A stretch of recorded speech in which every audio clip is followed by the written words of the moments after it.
जय बाबा केदार के श्रीधाम केदारनाथ यात्रा की शुरुआत हरिद्वार गंगा स्नान से होती है। श्रीधाम केदारनाथ यात्रा की शुरुआत हरिद्वार गंगा स्नान से होती है। तो वहीं गंगा स्नान के साथ हमारी टीम के द्वारा हरिद्वार में हर की पौड़ी पर गंगा स्नान किया गया है और हम पार्किंग में मौजूद हैं। और पार्किंग के बाद में यहाँ से ऑफलाइन रजिस्ट्रेशन होता है, जो यात्रा पंजीकरण कहा जाता है।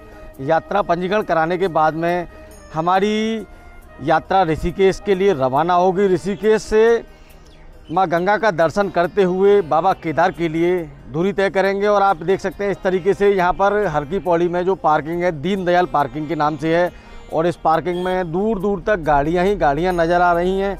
तो वहीं लोगों का आवागमन लगातार जारी है। तो आप इसी के साथ हम आपको ये भी दिखा सकते हैं कि यहाँ पर आपको मनसा देवी मंदिर है, जो कि इस तरीके से पहाड़ियों की शुरुआत हो गई है। बाबा केदार के दरबार में जाने से पहले हरिद्वार में इस तरीके से गंगा स्नान किया जाता है। गंगा स्नान करने के बाद ही बाबा केदारनाथ की यात्रा की शुरुआत होती है। जिन यात्रियों के केदारनाथ यात्रा में पंजीकरण नहीं होता है तो वह हरिद्वार में ऋषिकुल एक जगह है और आप ऋषिकुल पर यहाँ पर प्रवेश के साथ में आप यहाँ पर ऑफलाइन पंजीकरण भी करा सकते हैं। इस तरीके से यात्रियों का आवागमन लगातार जारी है, जो कि पंजीकरण कराने के लिए ऋषिकुल में जो कैंप लगा हुआ है उस पर पहुंच रहे हैं। हरिद्वार में ऋषिकुल जगह है। इस स्थान पर जो बाबा केदारनाथ या चार धाम यात्रा जाने के लिए श्रद्धालु हैं, तो इस तरीके से कतारबद्ध तरीके से लाइन में लगे हुए हैं। ये अपनी अपनी बारी से पंजीकरण ले रहे हैं और पंजीकरण लेने के बाद चार धाम यात्रा के लिए रवाना होंगे। चार धाम यात्रा पंजीकरण के दौरान यात्रियों से उनका नाम, पता, मोबाइल नंबर, आधार कार्ड आदि लेने के बाद में यात्रा पंजीकरण परमिट जारी किया जाता है, जो कि इस तरीके का होता है, जो कि इस पर बारकोड होता है। और आपसे यह भी पूछा जाएगा कि आप चार धाम यात्रा जा रहे हैं या आप किसी एक स्थान पर जा रहे हैं। और सबसे खास बात यह है, चार धाम यात्रा के दौरान जो यूनिक कार्ड आपको जारी किया जा रहा है, इसी से आप सुगम यात्रा, सहज यात्रा कर सकते हैं। और ये हमको अब कार्ड मिल गया है हमरो ब्रज यूपी टीम को। अब हमरो ब्रज यूपी की टीम अब चार धाम यात्रा के लिए देवभूमि हरिद्वार से ऋषिकेश होते हुए सोनप्रयाग के लिए रवाना होगी। हमने आपको बताया हरिद्वार से चार धाम यात्रा की शुरुआत होती है। तो वहीं अब ऋषिकेश, देवभूमि ऋषिकेश से आगे बढ़ते हुए अब हमारी हमरो ब्रज यूपी की टीम बाबा केदार के दर्शनों के लिए निकल पड़ी है। और रास्ते में शिवपुरी है, जो एक जगह है जहाँ से श्रद्धालुओं के द्वारा राफ्टिंग की जाती है। तो वहीं अब बाबा केदार के दरबार में आपको दिखाते हैं किस तरीके का रास्ता है और बाबा के केदार के दरबार में किस तरीके से गाड़ियाँ धीमी गति से गंतव्य की दूरी तय कर रही हैं। और यहाँ पर चढ़ाई के चलते गाड़ी स्पीड नहीं पकड़ पाती है। 30 से 40 की स्पीड पर ही गाड़ी बाबा केदार के दरबार तक पहुँचती है।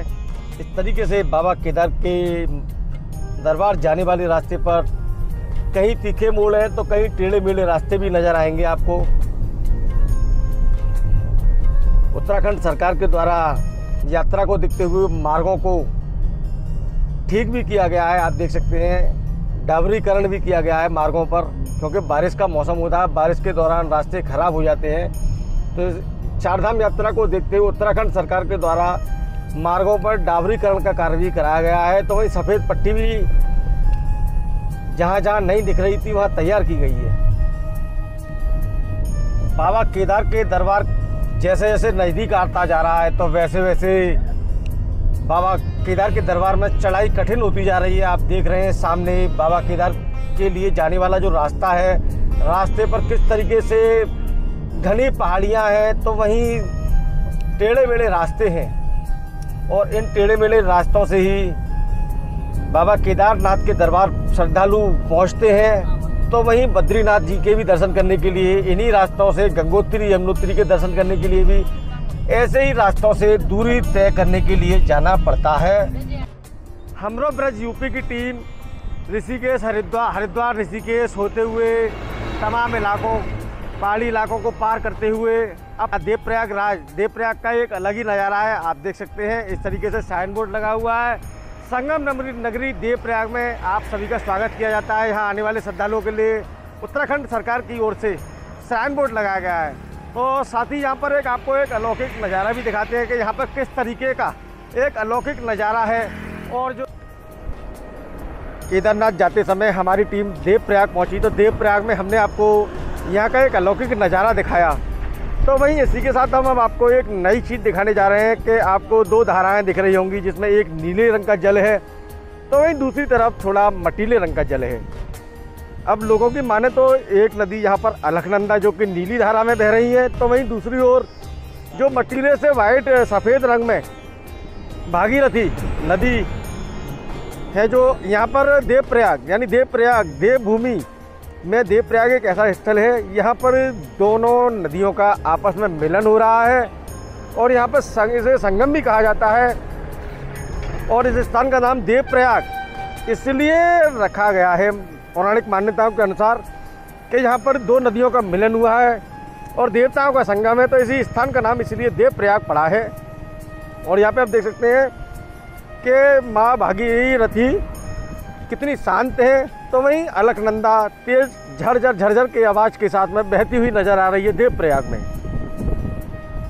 गंगोत्री यमुनोत्री चारधाम यात्रा के लिए आएंगे तो आपको यहाँ पर एक अलग ही नज़ारा मिलेगा इस तरीके का। देखिए ये देवप्रयाग का कितना सुंदर नज़ारा है, एक अलौकिक छटा है। छोटे छोटे जो आपको दिख रहे हैं ये मकान हैं, जो देवप्रयाग का एक अलौकिक नज़ारा है।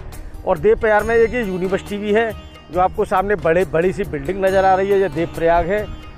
और देवप्रयाग से ही आप जैसे बाबा केदारनाथ की नगरी को जाने वाले देवप्रयाग में और कितनी शांत तरीके से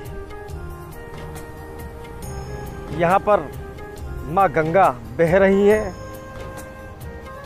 अलग अलग धाराएं यहाँ पर आपको देखने के लिए मिलेंगी, जो कि देवप्रयाग का एक अलौकिक नज़ारा है। देवप्रयाग में इस तरीके से चारों तरफ छोटे छोटे गांव हैं, तो गांव के साथ साथ यहाँ पर देख सकते हैं रंग बिरंगे आपको मकान नज़र आ रहे होंगे, जो कि एक देवप्रयाग का नज़ारा है।